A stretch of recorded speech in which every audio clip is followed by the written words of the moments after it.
Dear students, good morning. आज के इस वीडियो में हम किरचॉफ के सेकेंड लॉ पर आधारित एक कॉम्प्लेक्स सर्किट के करंट और रेजिस्टेंस का मान ज्ञात करेंगे। आपके लिए बेटर ये होगा कि आप हमारे किरचॉफ के दूसरे नियम का वीडियो एक बार पुनः देख लें और समझ लें। अब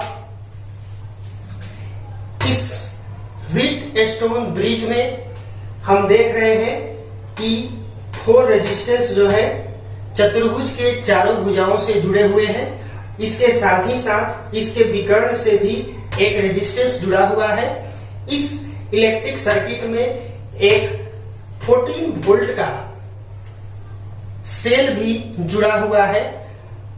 इस इलेक्ट्रिक सर्किट में हमें बीडी में कितना करंट फ्लो हो रहा है इसका मान ज्ञात करना है और इसके साथ ही साथ बिंदु ए और बिंदु सी के बीच इक्विवेलेंट रेजिस्टेंस यानी समतुल्य प्रतिरोध का मान भी ज्ञात करना है। सबसे पहले हम ये जांच कर लेते हैं कि यह व्हीटस्टोन ब्रिज बैलेंस्ड पोजीशन में है या नहीं। इसके लिए हमने आपको बताया था कि आर्म साइड्स के भुजाओं का रेजिस्टेंस का रेशियो निकालते हैं, जैसे 5/10 and 10/5। 5/10 is not equal to 10/5. Hence, this Wheatstone bridge is not at balanced condition. तब हमें किरचॉफ के सेकेंड लॉ को अप्लाई करना होगा। तो शुरुआत करते हैं सेल से। यहाँ सेल ई से 14 वोल्ट का एक सेल जुड़ा हुआ है। मान लेते हैं कि सेल ई से करंट का फ्लो हो रहा है। हम इस करंट को आई मान लेते हैं। ये आई करंट पॉइंट ए पर 2 ब्रांचों में ट्रांसफर हो रहा है, एक रेजिस्टेंस एडी की ओर और दूसरा रेजिस्टेंस एबी की ओर। हम मान लेते हैं कि एबी की ओर फ्लो होने वाला करंट I1 है, तो एडी की ओर बहने वाला करंट I माइनस I1 होगा। अब हम यहां देख रहे हैं कि पॉइंट बी पर भी 2 ब्रांचेज है। एक ब्रांच बीडी की ओर जा रही है और दूसरा ब्रांच बीसी की ओर जा रही है। तो हम ये मान लेते हैं कि बीडी की ओर जाने वाले करंट का मान I2 है, तो बीसी की ओर जाने वाले करंट का मान क्या होगा? I1 माइनस I2, क्योंकि इस बी पॉइंट पर I1 करंट जा रहा है। इसमें से I1 में से मैंने I2 को सब्सट्रैक्ट कर दिया, तो जितनी धारा बची वह BC की ओर फ्लो हो रही है। अब हम चलते हैं पॉइंट डी पर। पॉइंट डी पर एडी से भी करंट का फ्लो हो रहा है और इसके साथ ही साथ बीडी से भी करंट का फ्लो हो रहा है। इसलिए अगर हमें डीसी डायरेक्शन में करंट का मान ज्ञात करना हो तो हम एडी और बीडी को जोड़ देंगे। तो हम वही काम करने जा रहे हैं। I minus I1 plus I2। अब हम किरचॉफ के सेकेंड लॉ को बारी बारी से इन क्लोज सर्किट में अप्लाई करेंगे। एक बार मैं किरचॉफ के सेकेंड लॉ को रिपीट कर देता हूं। किसी बंद परिपथ के प्रत्येक पार्ट में प्रतिरोध और धारा के गुणनफल का योगफल उस परिपथ के विद्युत वाहक बल के बराबर होता है। इसी बात का हम ध्यान रखेंगे और आगे कैलकुलेशन करेंगे। यहाँ पर हम सबसे पहले close circuit A B D A में चलेंगे। 5I1 5i1 plus 5i2 minus 10 into i minus i1 is equal to 0। हम यहाँ एक बार फिर से पॉजिटिव और निगेटिव साइन को याद दिला देते हैं। एक डायरेक्शन में पॉजिटिव और अपोजिट डायरेक्शन में निगेटिव साइन का प्रयोग करते हैं। यहाँ पर हमने AB और BD को एक डायरेक्शन में लिया है, इसलिए दोनों का वैल्यू पॉजिटिव में है, लेकिन AD को अपोजिट डायरेक्शन में लेने की वजह से हमने यहाँ माइनस का प्रयोग किया है। और चूंकि ये क्लोज सर्किट है, इसका टोटल EMF जो है 0 होगा। अब हम आगे बढ़ते हैं।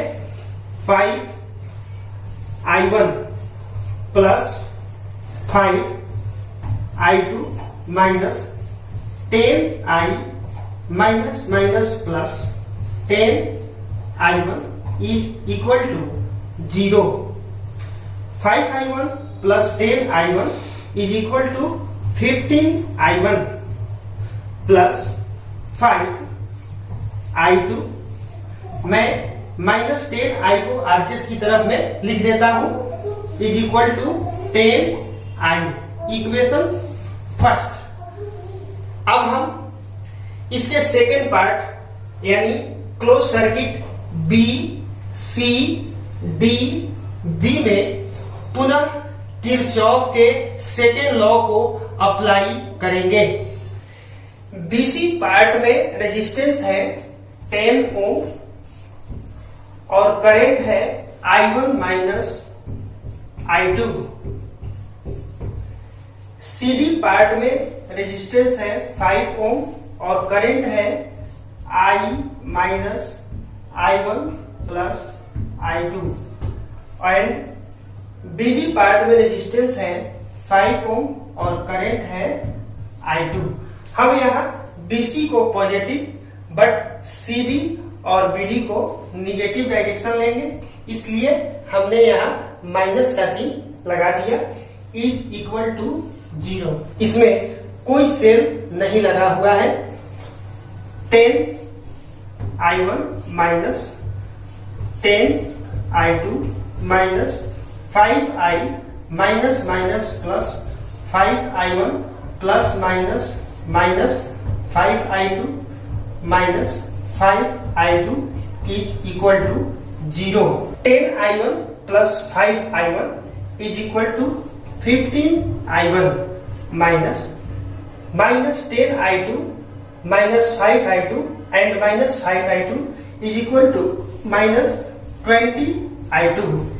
मैं माइनस 5i को आरचेस की तरफ कर देता हूं, is equal two plus 5i। अब हमारे पास दो इक्वेशन प्राप्त हो गए। अब हम इक्वेशन फर्स्ट और इक्वेशन सेकेंड को विलोपन या प्रतिस्थापन विधि से हल करके I1 और I2 का मान I के रूप में प्राप्त करते हैं। क्योंकि हमने यहां से करंट का मान I माना है, तो हम दोनों समीकरण को हल करते हैं।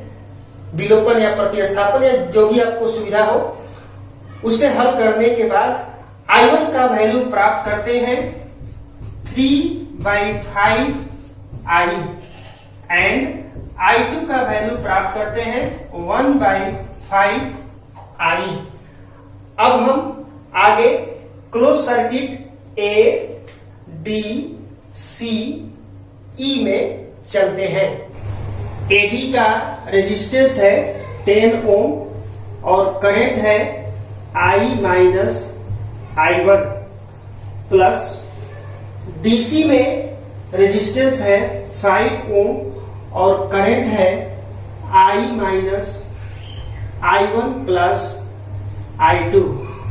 ये टोटल इक्वल होगा 14 वोल्ट के बैटरी के EMF के बराबर, या 10i minus 10i1 plus 5i minus 5i1 plus 5i2 is equal to 14। 10i plus 5i 15i minus -10i1 और -5i1 -15i1 plus 5i2 is equal to 14। Equation 3।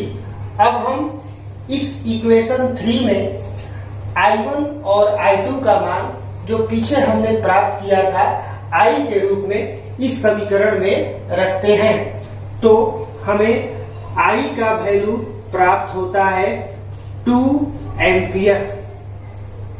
लेकिन इस सवाल में हमें बीडी पार्ट में चलने वाली धारा का मान ज्ञात करना था और हमने बीडी पार्ट में फ्लो होने वाले करंट को I2 माना था। अब हम I2 में इसका मान रख देंगे। I2 is equal to 1/5i, यानी 1/5 into 2 is equal to 0.4 ampere. तो हमने ज्ञात कर लिया कि इस बीडी पार्ट में कितना करंट फ्लो हो रहा है, 0.4 एम्पियर। अब हमें यह ज्ञात करना था कि बिंदु A और बिंदु C के बीच में इक्विवेलेंट रेजिस्टेंस समतुल्य प्रतिरोध का मान क्या होगा। इसके लिए हम ओम के नियम का अप्लाई करेंगे। V is equal to IR। यहाँ पर सेल का ईएमएफ है 14 वोल्ट, तो V के जगह हमने 14 वोल्ट लिख दिया। I का वैल्यू हम लोगों ने प्राप्त कर लिया है 2 एम्पियर और R का वैल्यू ज्ञात करना है, इसलिए R इज इक्वल टू 40/2 यानी 7 ओम। तो इस सर्किट के पॉइंट A और C के बीच रेजिस्टेंस 7 ओम और बीडी पार्ट में फ्लो होने वाले करंट का वैल्यू 0.4 एम्पियर है। थैंक्स।